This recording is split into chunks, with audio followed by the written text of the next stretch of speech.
Hi there, and welcome to our next video lectures in the series. We're going to be focusing on Chapter 6 right now, which is all about understanding consumer and business buyer behavior. So we're going to divide this lecture into two parts. We'll start by talking about consumer buyer behavior, and then we'll move on and talk about business buyer behavior. So when we talk about consumer markets, we're talking about people like me and you who buy goods and services for our own use and our own consumption. So it's the food we buy at the grocery store, the clothing that we buy to wear ourselves, the gasoline we put in our vehicle to get ourselves to school or to the store or to our friends' houses. It's goods and services that we buy for our own consumption. In comparison to business buyers, which we'll talk about a little bit later, which are all about those purchases that a business um, uh, buys or purchases for use in the production of other goods and services that will ultimately be sold to a customer. So consumer behavior is all about the individuals and households who buy goods and services. And again, it's things like your groceries and your typical household items, your refrigerators, your TVs, your vehicles, and your regular sort of expenses like dry cleaning, um, it could be restaurants that you go out to eat at, those sorts of things. And ultimately, understanding the consumer market, our goal is to create marketing programs which encourage those consumers, like you and me, to behave in a certain way. And usually that behavior is tied to making a purchase, but it's not always tied to making a purchase. But very often that's the ultimate or end goal for a lot of marketing activities, is to ultimately get us to make a purchase. There's a whole bunch of factors that influence consumer buyer behavior, and this is a really great exam question. So some of the things that affect the kinds of goods and services we as individuals buy include our cultural background. The stuff that the average North American consumer or the average North American family purchases on a daily or weekly or monthly basis is actually quite different than the kinds of things an individual or a family would purchase, say, in India or China or Nigeria or even Australia.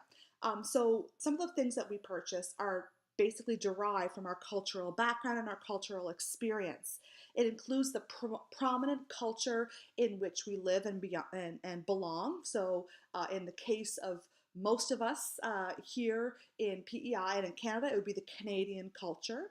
And some of the things that we buy as part of our Canadian culture actually differs significantly than what people, even in the neighboring country to our south, in the US, it's different than what they would buy. The subcultures involve those smaller groups within the broader cultural identity of a region or an area or geographic region. It could include, in the case of Canada, the French subculture, or it could include the recent immigrants and the cultural background that they bring with them to Canada. And when they make consumer purchases, their purchases are influenced both by being now within the Canadian marketplace, but also heavily influenced by their cultural background from wherever it is in the world that they come from. Our consumer behavior is also heavily influenced by our social class, the social class with which we identify. People who belong in a lower social class tend to spend their money on different things than individuals who live or whose lifestyle is more associated with a higher level of a social class. Some other influences on consumer behavior include our reference groups. Who do we aspire to be like? Who do we sort of take our consumer cues from? Who do we look for or look at as role models when it comes to making purchase decisions? For example, in my life and where I am right now, a lot of the reference groups that I would identify with would be other families who have teenagers who are really heavily involved in sports. And what are the kinds of things that they're buying, and how does that influence the kinds of things that I buy for my family? The single, without a doubt, largest influence on consumer buyer behavior is undoubtedly your family and your family situation. And this influence comes from two different perspectives. The first, growing up in a family, you learn about consumer behavior from your parents and how your parents behaved and what kind of decisions they made as consumers, and that will shape the kind of consumer that you end up becoming. So for example, when I grew up in my household, my parents always bought Crest toothpaste. We always had Crest toothpaste in our house. And so now when I'm an adult and have my own household, guess what toothpaste brand I'm very, very loyal to? It's Crest. And it's because of that experience that I had growing up in my own family. Those brand preferences, those consumer behavior practices were learned by me as part of being in that family. So that's one way family influences consumer purchasing. But the other way is the various influences that the people or members of the family have on purchases. So in my household, there's myself, my husband, and my 14-year-old son. And I do 99% of the grocery shopping in our house. So I'm the one who goes to the store, I'm the one who gets the cart, pushes it around the store, and picks up things to buy. However, although I'm the one who actually conducts the purchase transaction, as I go through the grocery store, my husband and my son are constantly on my mind and influencing the kinds of things that I buy. For example, one of my son's favorite snacks to eat are the little seed and nut and berry parfaits that they make at Sobeys in the prepared food sections.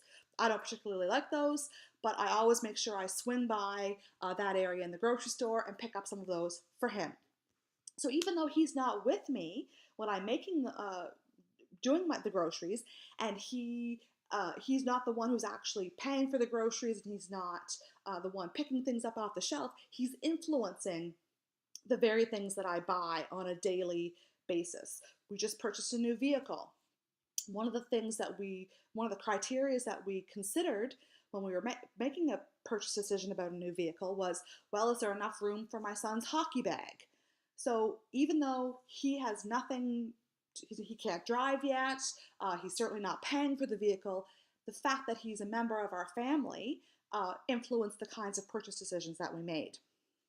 So family is the single most important characteristic that influences customer behavior or consumer behavior. Roles and status. What kinds of roles do various people play in their household and in their community? Those kinds of things can have an impact on the kind of decisions that consumers make. So I have a very specific role in my own household when it comes to the purchasing of household items, and my husband has a very different role. And we've taken on those roles, having been together now for 20 some years, and those roles are very firmly entrenched. And the way we exercise those roles, I am the one who actually goes out and purchases things. He is the one who makes requests, or he likes to look at the flyers. I'm not really sure why. He doesn't do any of the shopping, but he likes to look at the flyers and tell me what's on sale. So we both have very specific roles to play, and both of those roles influence the kinds of purchasing decisions that we make. Some other things that influence the kinds of things we purchase are things like our age and where we are in our life stage or life cycle. So for example, as a almost 44-year-old, the kinds of things that I purchase on a weekly basis are probably a little bit different than the kinds of purchases my students who are, 17, 18, 19, 20-year-olds, what kind of things they purchase on a weekly basis. When I go out and buy furniture for my house, I'm probably looking at different kinds of furniture and maybe at different price points than many of you who are looking to furnish a student apartment for the year. And so we're looking at different things. So age and life cycle stage are important considerations. Your occupation can have an influence on the kinds of things that you purchase. But my husband right now has for years now, he builds houses. But prior to that, he worked in banking. When he worked in banking, he spent some of his disposable income on business suits because when he worked in the bank, that's what he had to wear. When he got out of banking and into contracting work where he was building houses, he no longer had to wear business suits, and so he spent his money instead on clothes he can wear on a job site, on tools and equipment. He drives a different kind of vehicle than he drove back when he worked in banking. All of those things tied to his occupation. Before I came to the university full-time as a professor, I worked downtown in an office environment, and I wore business suits as well to work because that was part of the expectation and the norm in my particular career. when I came to the university, we have a much more relaxed um, uh, approach to teaching. Some of us do wear business suits, but some of us prefer to dress more like our students, more casually, so that we can sort of establish that kind of rapport with our students. And so I buy different clothes now than I would have back when I worked downtown in a office building. Also, because my job is tied to education and learning, I spend a lot more money on things like books. So I buy a lot of business-related books and I read those. And again, that's an expenditure that is tied to my occupation. Your economic situation, how much money you make, has a significant impact on the kinds of things that you're buying. If you are somebody who makes several $100,000 a year, you're probably making different purchase decisions than somebody who's living on minimum wage. Your lifestyle. How do you spend your free time?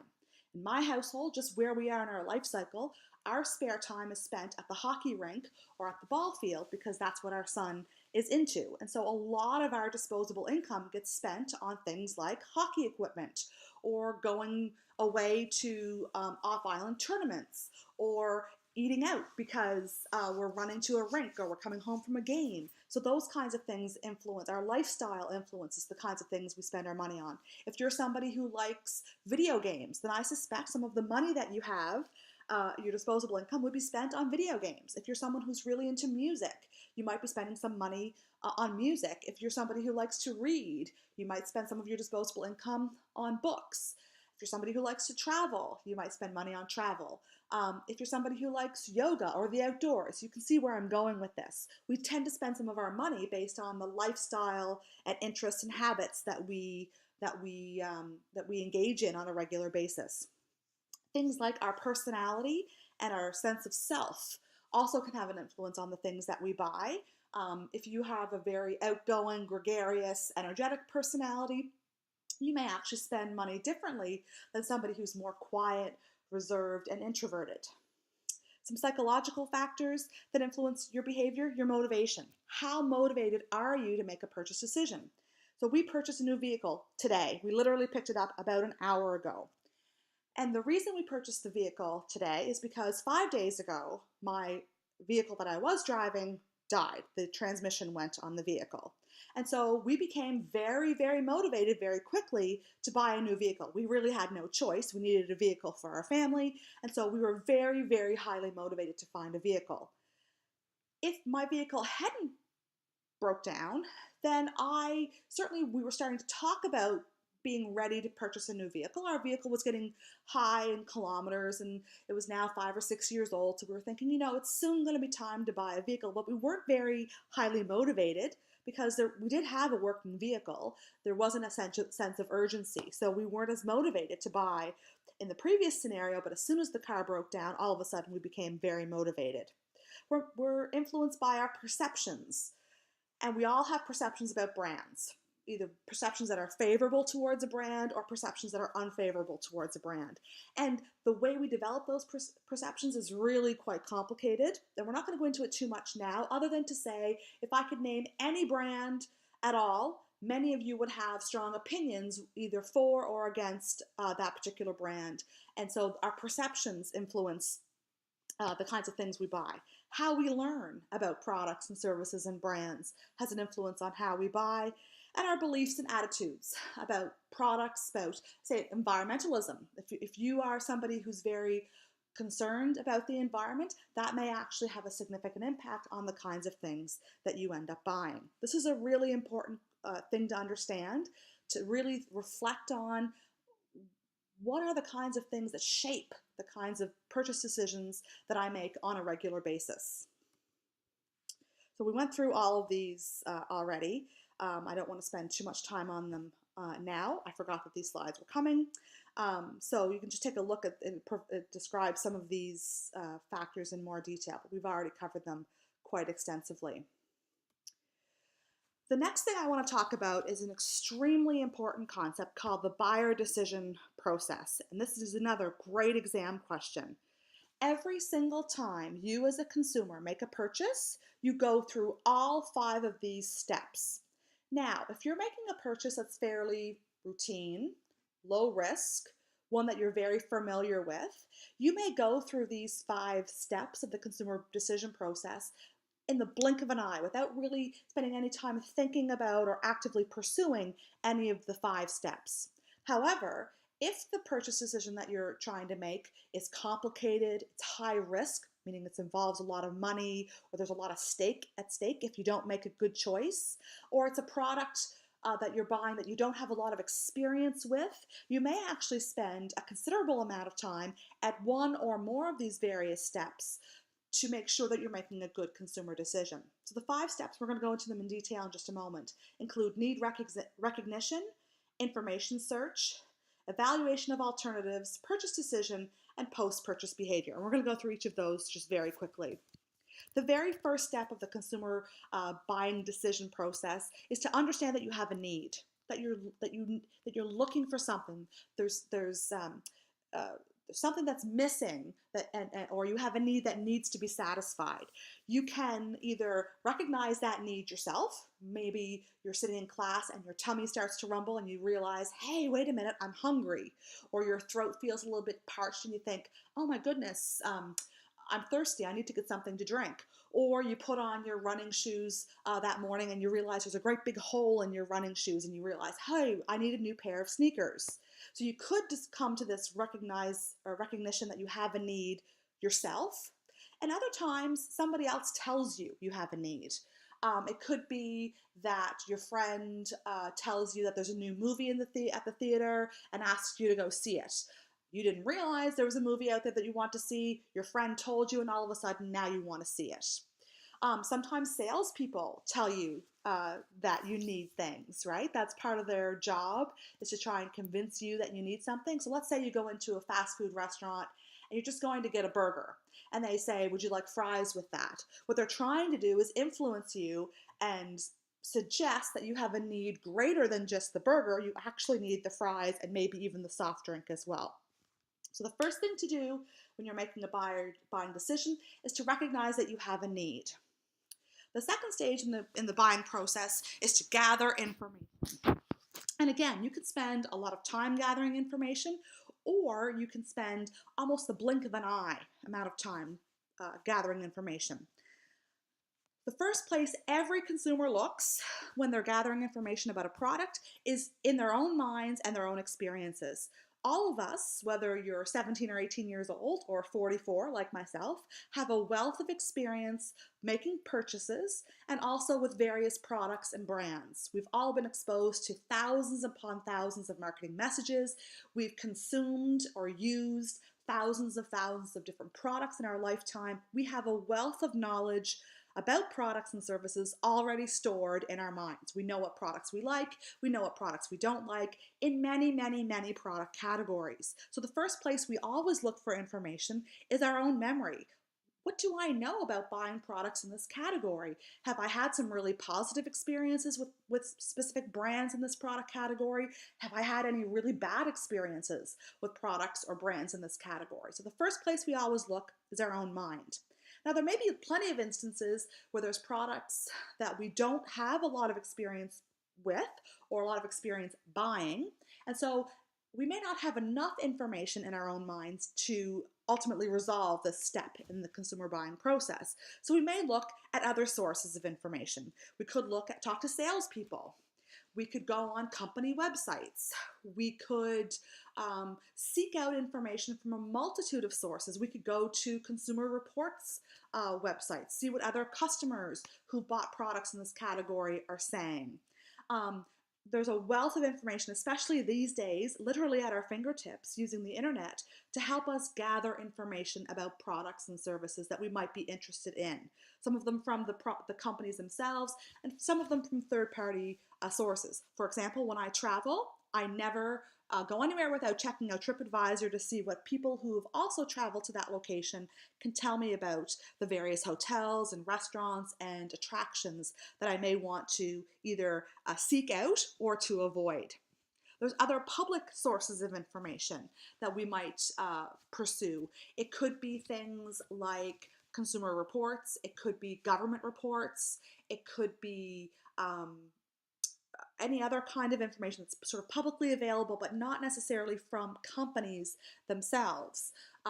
So you could look at those kinds of information, or you can actually look for experiential sources of information. You can go try things on. You can go taste test various things. So there's ways that you can go test drive a car. You can go to Best Buy, for example, and try out the phone or the laptop or the speakers that you're looking to purchase. So we can actually gather information by trying things out.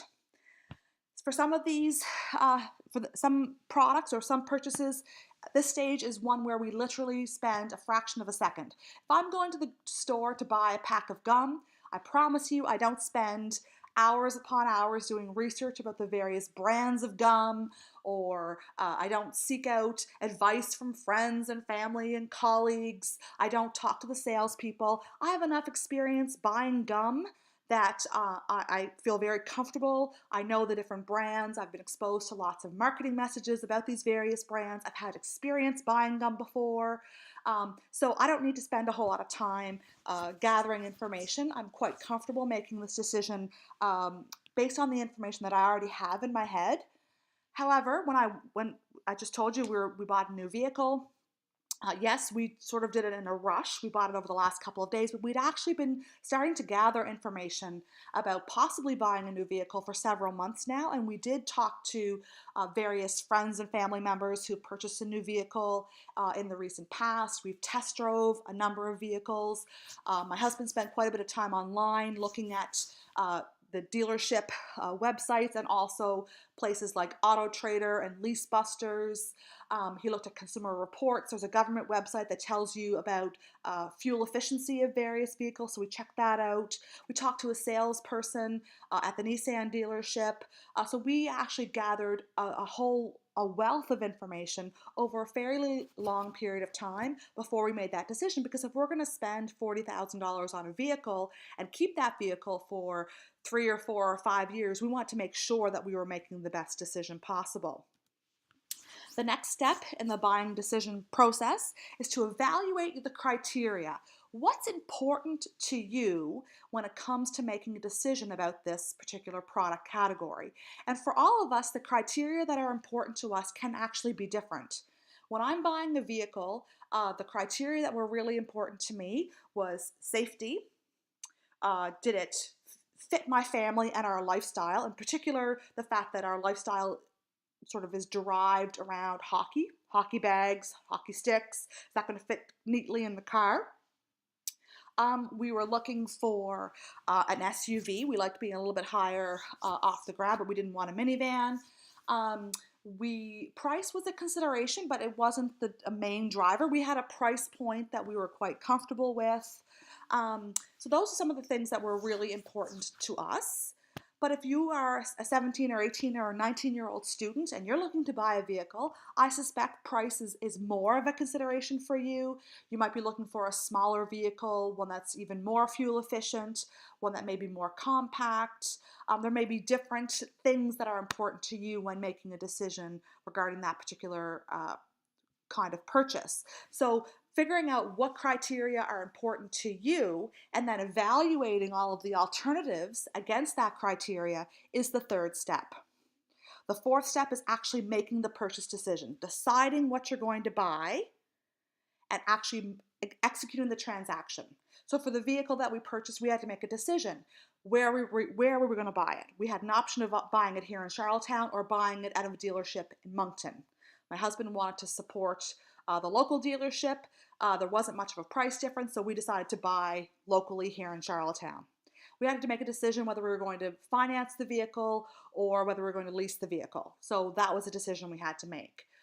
So actually executing the purchase transaction, where do you buy the product from? How do you pay for it?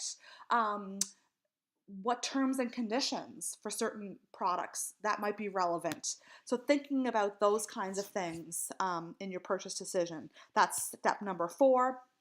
And the very last step of the consumer buying process is your post-purchase behavior. Figuring out if you're satisfied that you made a good decision. And this goes back, actually ties into the very first step. Again, that knowledge that we have in our own minds, actually step number 2, not the first step. The knowledge that we have in our own minds about our purchase history and experience and transactions. Once we've made a purchase, we have to decide for ourselves whether we're satisfied with that purchase. If we're satisfied, we store that information in our brains and say, hey, you know what, I was very happy with that purchase decision. Next time I'm looking to buy a product in this product category, I would consider buying this brand again. Or you could decide, you know what, I wasn't very happy with that purchase decision. Next time I'm going to buy a product in this product category, I'm going to actively avoid this particular brand. So those are some of the things you want to think about at step number 5. So whenever we're looking at the buyer decision process, it actually is slightly different when we're buying a new product for the very, very first time. And this is really called the stages in the adoption process. So how quickly do we adopt a new product? So things that we buy routinely, we're very comfortable with. We don't really need to spend a whole lot of time on some of the most routine purchases. But whenever we buy something brand new for the very first time, a brand new product category, we actually go through these stages. We first of all have to become aware that the product exists. 10 years ago, we didn't know what smartphones were. And so we had to become aware that smartphones existed, but we didn't have a whole lot of information about those products. Then you have to generate interest. Interest enough that you're actually seeking out and retaining information about that product. So we start to learn about the product and how it works and what it does and how it might benefit our lives. Then we evaluate it and figure out whether or not it's worth trying the product, whether it fits with our lifestyle, whether it's something that sort of appeals to us. Then you actually try it, see for yourself, maybe buy your first smartphone and see how you use it, in which ways it provides value to you as a customer, in which ways it doesn't. And then it's ultimately adoption, where the product becomes a regular routine part of our lives, and we sort of go through the process of buying replacements over and over and over again over the course of our lives. The adoption process follows basically the new product life cycle. The very first people that buy new products in the marketplace are called innovators. They're a highly coveted consumer group. If you're in a tech industry, the people that you're trying to go after as your target audience are always the innovators. They're the ones who are the very first ones to try a new product. They're the ones who line up outside the Apple store the day a new Apple product comes out because they have to have the latest and greatest gadget right away. Early adopters are also really an important customer group for many companies. They are less risk adverse, are willing to try new products. They don't necessarily have to line up overnight at the Apple store to be the first ones in line, but they're pretty quick to adapt new technology, and they tend to have a good amount of disposable income. They're a very desirable consumer target group. Early majority and late majority are sort of that middle bubble of people who don't need to have the latest product, but are willing to accept new products into their lives after the innovators and early adapters lead the way and sort of show them how these new products can actually provide value to them. And then the last group of customers are called the laggards. Very few marketers go after this particular consumer group. They tend to be very risk adverse. They're very afraid to try new things. They don't tend to have a lot of disposable income. They tend to be very steadfast in their ways. They don't like to try new things. They tend in general to have a lower level of education, lower income level, and they don't tend to be a very desirable target audience for most types of consumer products. So during the adoption process, some of the characteristics that can influence how quickly consumers adopt a new product. Is there an actual advantage to this new product that is clear and definable and that customers can readily understand? If there is a clear advantage, customers will be more willing to make the jump to the new product. Is it compatible with the values of the marketplace? If consumers are valuing convenience or style or the latest technology or trendiness or convenience or something else? Does this product align with those values, or is it forcing the marketplace to shift their values, which obviously can take more time? Is the product relatively easy to use, or is it difficult? If it's easy to use and easy to change our behaviors, customers or consumers are more willing to do that. If it requires a major change in our behavior, we tend to be a bit more reluctant. Divisibility. Can we integrate this product easily into our regular lives? Or is it something that's going to be very disruptive and force us to, again, change our behaviors?